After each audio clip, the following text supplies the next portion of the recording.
تیار کریں. اچھا اب سمجھیے گا بات. بابا جزیرے پہ میں بیٹھا ہوں, یہاں کوئی کشتی تیار کرے تو سمجھ آتا ہے کہ جناب سمندر ہے, کشتی قریب لوگ کشتیاں چلاتے ہیں, کوئی منوڑے پہ کشتی بنائے سمجھ آتا ہے, کوئی کیماڑی میں کشتی بنائے سمجھ آتا ہے, مگر کوئی لاہور میں کشتی بنائے تو آپ کہیں گے یار لاہور میں تو سمندر نہیں ہے. چلے لاہور میں دریائے راوی یا کوئی دریا ہوگا, کوئی ایسے شہر میں کشتی بنائے جہاں دریا ہو نہ سمندر ہو, تو لوگوں نے مذاق ہی اڑانا ہے نا. اچھا اب اگر دنیا کے نقشے کو دیکھیں, میں ذرا بچوں کو بھی تھوڑا گائیڈ کرنا چاہتا ہوں چونکہ بیان میرا لائیو بھی جا رہا ہے, بعد میں بھی سنا جائے گا. کبھی دنیا کے میپ کو دیکھیں, دنیا کے نقشے کو دیکھیں. کچھ کنٹریز ہوتی ہیں جو لینڈ لاک کنٹریز کہلاتی ہیں. مثال کے طور پہ پاکستان پر اللہ کی بڑی نعمت ہے کہ ہمیں سمندر میسر ہے, ہمارے پاس پورٹ ہے, مگر ہمارا قریبی ملک افغانستان ہے, افغانستان کے پاس سمندر نہیں ہے. اس لیے آپ نے کیا کہتا ہے افغان ٹرانزٹ سنا ہوگا کہ اس کا امپورٹ اور ایکسپورٹ پاکستان سے ہو رہا ہوتا ہے, کیونکہ وہ ہمارے سمندر کو یوز کرتے ہیں, کیونکہ وہ لینڈ لاک کنٹری ہے, آس پاس کوئی اور سمندر نہیں. ایسے دنیا میں کئی ملک ہیں. تو کمال یہ تھا کہ حضرت نوح علیہ السلام اس ملک میں تھے کہ جہاں لینڈ لاک کنٹری تھی, کوئی سمندر ہی نہیں تھا, اور آپ کشتی بنا رہے ہیں. تو اب لوگ روز گزرتے آپ کا مذاق اڑاتے کہ پہلے تو تم کہتے تھے اللہ کے نبی ہو, پہلے کہتے تھے کہ اللہ وحدہ لا شریک کی طرف بلانا ہے, اب تو معاذ اللہ تم کارپینٹر بن گئے, کشتی بنانے لگ گئے. مذاق, کشتی کا کرو گے کیا جب ہمارے ملک میں پانی ہی نہیں ہے؟ مگر آپ کو رب کی طرف سے حکم تھا. اچھا وہ کشتی بھی کوئی نارمل کشتی, میں ابھی لانچ میں بیٹھ کے آیا ہوں, ہم 20-25 لوگ بیٹھے تو پوری ہو گئی, ایسا تو نہیں تھا. وہ ایک بہت بڑا شپ تھا. اب وہ کتنی بڑی جگہ تھی, کتنی بڑی کشتی تھی. اچھا پہلے تو آپ نے اس کو بنانے کے لیے ساگوان کے درخت اگائے, اور وہ 100 سال لگے ان درختوں کو اتنا بڑا ہونے میں کہ جتنی لکڑی کی ضرورت تھی. 100 ایئرز تک تو پہلے آپ نے درخت اگایا. پھر اس کے بعد 80 گز لمبی اور 50 گز چوڑی آپ نے کشتی بنائی. اچھا کشتی بھی ایک درجہ نہیں تھا, یعنی ایک فلور کی نہیں تھی, وہ 3 منزلہ کشتی تھی. آپ نے اس کے 3 درجے بنائے, کیونکہ نچلے طبقے میں درندے رکھنے تھے, پرندے اور حشرات الارض کیڑے مکوڑے جو ہوتے ہیں. درمیانی طبقے میں یعنی فرسٹ فلور پر چوپائے یعنی جانور وغیرہ, اب بکریاں گائیں بھینس جو بھی چوپائے 4 پیر والے, اور پھر اوپر سیکنڈ فلور پر مومنین, اور خود حضرت نوح علیہ السلام نے اپنے لیے اور مومنین کے لیے جگہ بنائی. یعنی 3 فلور کی یہ کشتی تیار کی گئی. 100 سال لگے یہ تاریخی کشتی کو بننے میں. اچھا اب کشتی بن رہی ہے, لوگ مذاق اڑائے جا رہے ہیں, اتنی بڑی کشتی چلاؤ گے کدھر, پانی تو ہے ہی نہیں ہمارے ملک میں, نہ دریا نہ سمندر, مگر ان کو رب کا حکم تھا, وہ کشتی بناتے گئے. اچھا اب ایک اور بڑی امیزنگ بات ہے, شاید بہت سو کو نہیں پتا ہوگا, ہم ہمیشہ یہ ضرور کہتے ہیں کہ طوفان نوح آیا تھا, مگر یہ طوفان آیا کیسے تھا؟ یہ سمندر سے نہیں آیا تھا, یہ شاید لوگوں کو نہیں پتا, اور ہم یہی سمجھتے ہیں کہ بھائی جب بھی دنیا میں طوفان آتا ہے تو سمندر سے آتا ہے نا. یہ اللہ کی قدرت کا شاہکار تھا یہ طوفان بھی, ہاں یہ سمندر سے نہیں آیا. یہ کیسے آیا آپ کو بتاتا ہوں. اچھا اب یہ ہوا کہ جب طوفان آنے کا ٹائم تھا, یہ طوفان آنے کی آپ کو ایک نشانی بتائی گئی تھی کہ طوفان جب آئے گا تو اس کے لیے بتا دیا گیا تھا کہ تنور سے پانی ابلنا شروع ہوگا. ایک روٹی لگانے کا جو تنور ہوتا ہے نا, اس تنور سے جب پانی نکلے نا تو آپ سمجھ جانا کہ اب طوفان آنے والا ہے. دس از انڈیکیشن, اور یہ قرآن میں موجود ہے. اللہ قرآن میں فرماتا ہے حَتَّى إِذَا جَاءَ أَمْرُنَا فَفَارَتْ التَّنُّورُ قُلْ نَحْمِلْ فِيهَا مِنْ كُلِّ زَوْجَيْنِ اثْنَيْنِ وَأَهْلَكَ إِلَّا مَنْ سَبَقَ عَلَيْهِ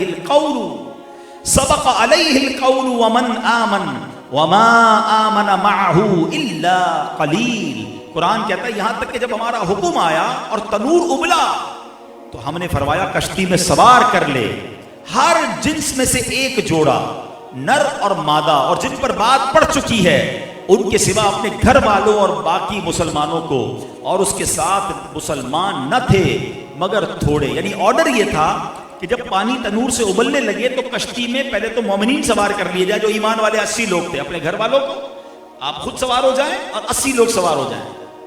پھر یہ تھا کہ ارشاد یہ ہوا کہ ایک ایک جوڑا, یعنی ہر جنس سے ہر جانور کا ایک ایک جوڑا, یعنی بکری بکرا گائے بھینس سب کا ایک نر اور ایک مادہ, جتنے دنیا کے جانور تھے, حشرات الارض تھے, پرندے تھے, سب کا جوڑا جو ہے حضرت نوح علیہ السلام نے کشتی میں سوار کیا. اور سبحان اللہ, اللہ کی شان دیکھے کہ اب یہ طوفان کیسے آیا اور اتنا پانی کہ ساری دنیا ڈوب گئی؟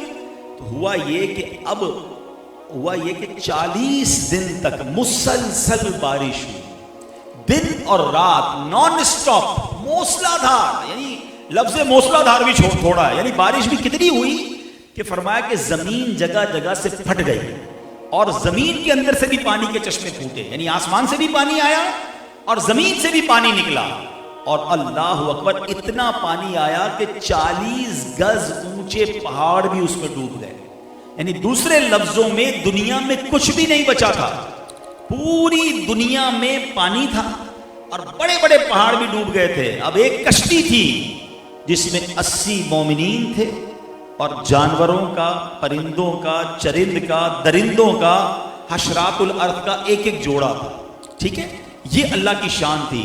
اب آئیے، جب طوفان آ گیا اور آپ نے سب لوگوں کو سوار کیا تو اب آپ کی ایک بیوی تھی وائلہ جو کافرہ تھی، اور آپ کا ایک لڑکا تھا جس کا نام کنعان تھا، یہ دونوں کشتی میں سوار نہیں ہوئے اور یہ دونوں طوفان میں غرق ہو گئے۔ روایت یہ کہ جب سانپ اور بچھو کشتی میں سوار ہونے لگے نا تو آپ نے ان دونوں کو روک دیا، تو انہوں نے کہا کہ اللہ کے نبی ہمیں بھی سوار کر لیں، تو ہم عہد کرتے ہیں، سانپ اور بچھو نے کہا ہم وعدہ کرتے ہیں کہ جو شخص سلام علی نوح فی العالمین، ٹھیک ہے، ذرا غور سے سن لیں، قرآن پاک کی آیت کا جز ہے، سلام علی نوح فی العالمین پڑھ لے گا ہم دونوں اس کو ضرر نہیں پہنچائیں گے، تو آپ نے ان دونوں کو بھی کشتی میں بٹھا لیا۔ اگر وہ کشتی پہ نہ بٹھاتے تو آج دنیا میں سانپ اور بچھو ہوتے ہی نہیں، ٹھیک ہے نا، لیکن یہ وظیفہ یاد کر لو، سلام علی نوح فی العالمین، جو پڑھ لے گا اس کو سانپ اور بچھو کبھی بھی انشاءاللہ تکلیف نہیں پہنچائیں گے۔ اچھا، اب طوفان میں جو کشتی میں سوار ہوئے نا اس کے علاوہ جو بچ گیا سب کے سب، سارے جانور، ساری مخلوق، سارے انسان تباہ ہو گئے، سب برباد ہو گئے۔ اللہ اکبر۔ اب پیارے اسلامی بھائیوں، یہ کشتی چلنے لگی۔ پہلے تو یہاں رکتے ہیں کہ آپ کی زوجہ اور آپ کا بیٹا یہ دونوں ایمان والے نہیں تھے، اس لیے وہ پانی میں غرق کر دیے گئے۔ یہاں یہ بھی پتا چلا کہ نبی کا بیٹا بھی نافرمان ہو سکتا ہے، یہ اللہ کی عطا ہے۔ اللہ پاک بعض اوقات بڑے بڑے گناہ گاروں کے گھر بہت نیک انسان پیدا کر دیتا ہے اور بہت نیک انسان کے گھر کوئی نافرمان پیدا کر دیتا ہے۔ مگر یہاں ایک بات سیکھنے والی ہے، میں اشارہ کروں گا، عقل مندوں کے لیے اشارہ کافی ہے۔ اس سے پتہ یہ چلا کہ کسی کے بیٹے کی نافرمانی کی وجہ سے باپ کو برا بھلا نہیں کہا جا سکتا ہے، والد کو کرٹیسائز نہیں کیا جا سکتا اگر بیٹا نافرمان ہے۔ یہ اللہ کی طرف سے کسی کو ہدایت ملے، کسی باپ کا قصور نہیں مانا جائے گا۔ اگر یہ مانو گے تو پھر کیا معاذ اللہ حضرت نوح کو برا بھلا کہیں گے؟ اللہ کے نبی ہیں۔ اچھا، حضرت آدم کا بیٹا قابیل نہیں تھا، وہ قاتل نہیں تھا، تو کیا قابیل کی وجہ سے معاذ اللہ حضرت آدم کو برا کہا جائے گا؟ نہیں نا۔ تو پھر سمجھ لو کہ یزید پلید کی وجہ سے سیدنا امیر معاویہ رضی اللہ عنہ کو بھی برا نہیں کہا جائے گا۔ اور آج بھی اگر کسی اللہ کے نیک بندے کی گھر پر کوئی ایسا بیٹا پیدا ہوا یا کوئی ایسی اولاد پیدا ہو جائے جو نافرمان ہو، تو کسی کے پاس یہ حق نہیں ہے کہ اس بزرگ یا اس نیک ہستی کے بارے میں بات کی جائے۔ اچھا، اب کیا ہوا میرے پیارے اسلامی بھائیوں کہ اتنا پانی کہ ساری دنیا گویا ڈوب گئی نا۔ اب قرآن بتاتا ہے کہ یہ طغیانی تھی کیسی، یہ پانی تھا کیسا۔ قرآن فرماتا ہے فَفَتَحْنَا أَبْوَابَ السَّمَاءِ بِمَاءٍ مُنْهَمِرٍ فَفَجَّرْنَا الْأَرْضَ عُيُونًا فَالْتَقَى الْمَاءُ عَلَىٰ أَمْرٍ قَدْ قُدِرَ، تو ہم نے آسمان کے دروازے کھول دیے۔ قرآن کہتا ہے آسمان کے دروازے، اتنا پانی تھا کہ آسمان کے دروازے کھول دیے زور کے بہتے پانی سے، اور زمین چشمے کر کے بہا دی، تو دونوں پانی مل گئے اس مقدار پر جو مقدر تھی۔ طوفان آ گیا، ساری دنیا غرق ہو گئی۔ پانی اور موجیں کیسی تھی؟ قرآن بتاتا ہے وَهِيَ تَجْرِي بِهِمْ فِي مَوْجٍ كَالْجِبَالِ، اور وہ انہیں لیے جا رہی تھی ایسی موجوں میں جیسے پہاڑ جیسی موجیں تھیں۔ اور ایک کشتی دنیا میں ہے جس میں 80 ایمان والے ہیں، اور وہ تھپیڑوں کے ساتھ وہ کشتی چلتی جا رہی ہے۔ حضرت نوح علیہ السلام کی وہ کشتی چلتی رہی، آپ کو پتہ ہے کتنے دن؟ 6 مہینے تک یہ کشتی اسی طرح پانی میں چلتی رہی. اور سنو، اس وقت جو خانہ کعبہ کی زمین تھی نا، یہ کشتی وہاں بھی پہنچی اور مکہ مکرمہ کا 7 کعبہ مشرفہ کا 7 بار اس نے چکر بھی لگایا. اس زمین کا، ان فضاؤں کا اس کشتی نے 7 بار چکر بھی لگایا. اب اس کے بعد یہ کشتی ایک پہاڑ پر رکی، اور یہ پہاڑ بھی جودی پہاڑ ہے. اس پر بھی علماء نے بڑی پیاری بات لکھی ہے کہ اللہ پاک نے حضرت ہر پہاڑ پر ایک وحی فرمائی. حضرت نوح علیہ السلام کی کشتی ایک پہاڑ پر ٹھہرے گی تو پہاڑوں نے تکبر کیا، مگر جودی پہاڑ نے عاجزی اختیار کی تو اللہ تعالیٰ نے اس پہاڑ کو یہ شرف دیا کہ حضرت نوح کی کشتی جا کر وہاں روکی. تو پتہ چلا کہ عاجزی کرنے والے، انکساری کرنے والے کو نوازا جاتا ہے کہ دانا خاک میں مل کر گلے گلزار ہوتا ہے. تو بہرحال اب کشتی رک گئی. اب اس کے بعد کیا ہوا؟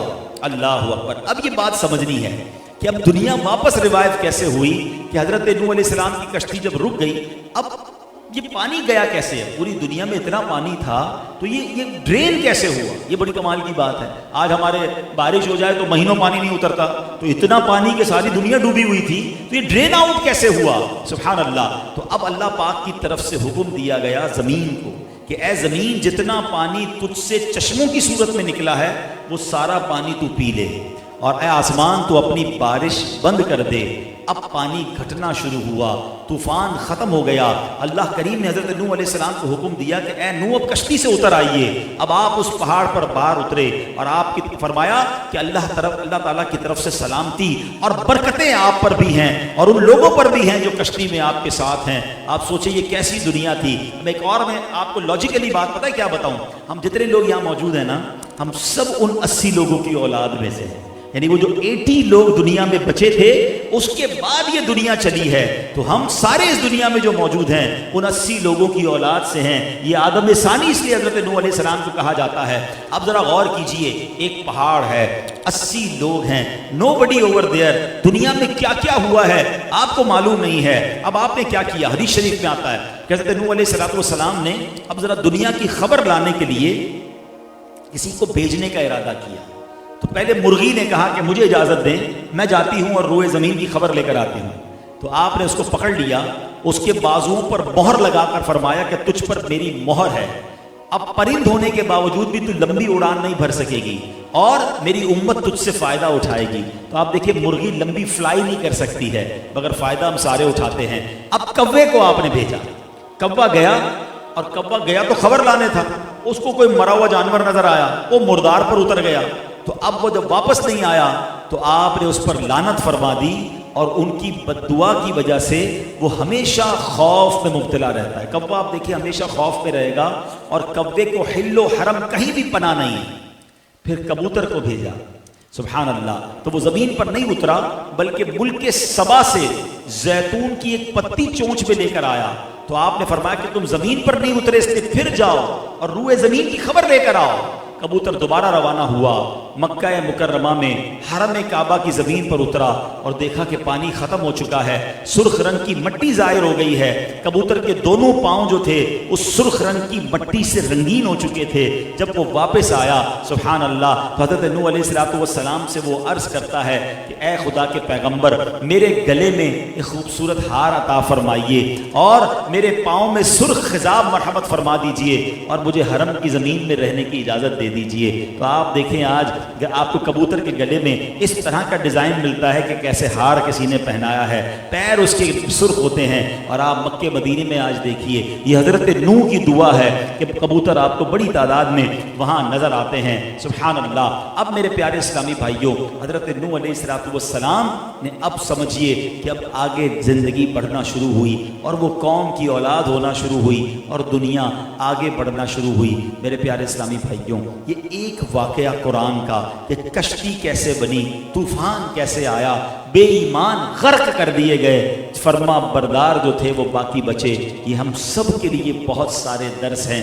ایک پیغام تو میں نے آپ کو شروع میں دیا کہ حضرت نوح علیہ السلام نے 950 سال اللہ کی طرف بلایا، ہمت نہیں آ رہی.